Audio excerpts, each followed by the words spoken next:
Hey guys, how y'all doing today? This is D Durrell with D Durrell Life Solutions. I am here chilling at the practice right now, getting ready to get out of here. Just wanted to chop it up with you a little bit. I had a long day, had a lot of things going on, just tons of paperwork, things I got to do, managing people, dealing with a lot of things within the scope of my practice and so on. So, what I would like to do, guys, is kind of talk about self diagnoses and the overwhelming self diagnosing of, of, of people throughout social media. I was reading a, a article in Psychology Today, and it talked about whether or not self diagnosing is something that is harmful or does it have some positive attributes. Now, I'm going to go and do a live stream on this probably Thursday or Friday, which I will talk more in detail and I will summarize the article in itself and highlight points that I would like to talk about related to self diagnosing. And I just want to keep in mind that,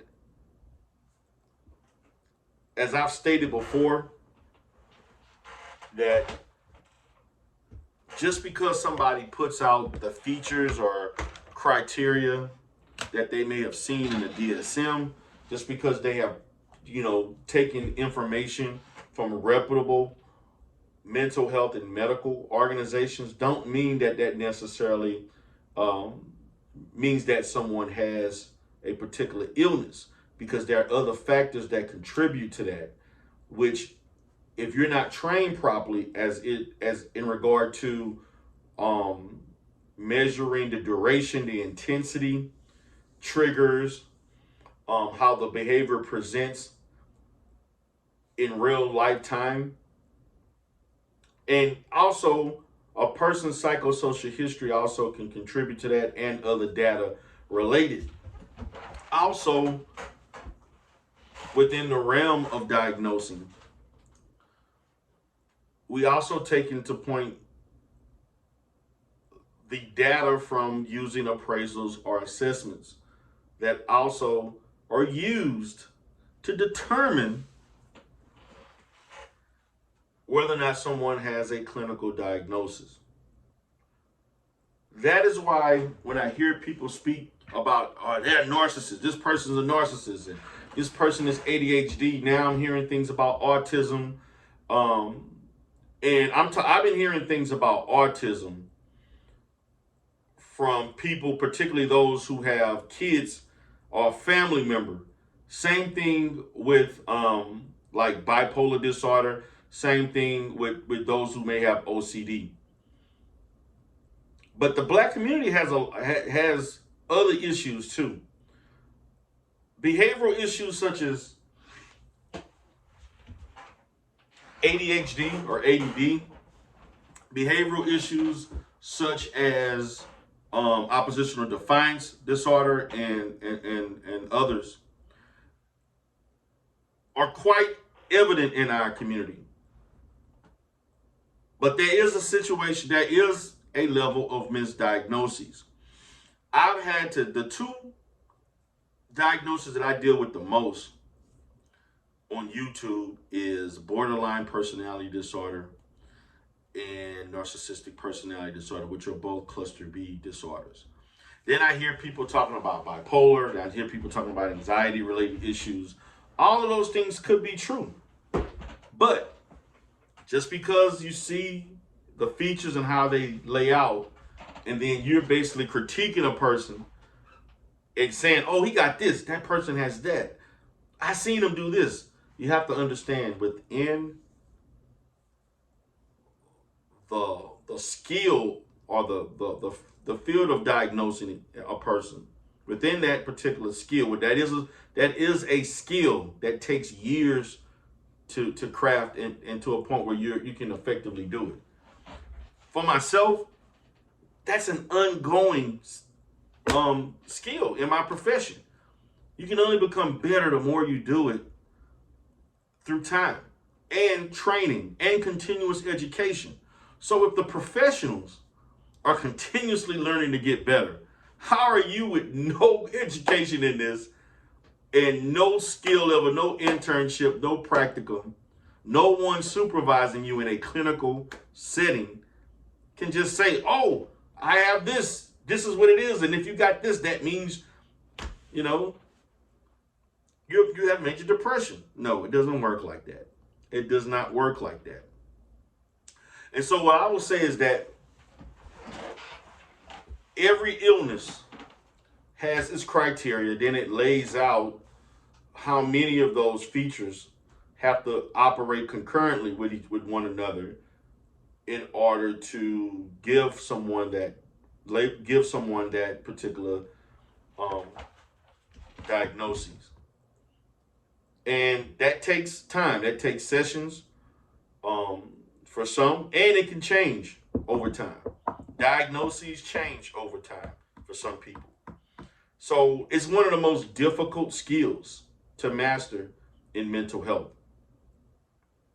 It is. So as a professional and other professionals, this is something that you get better at over time.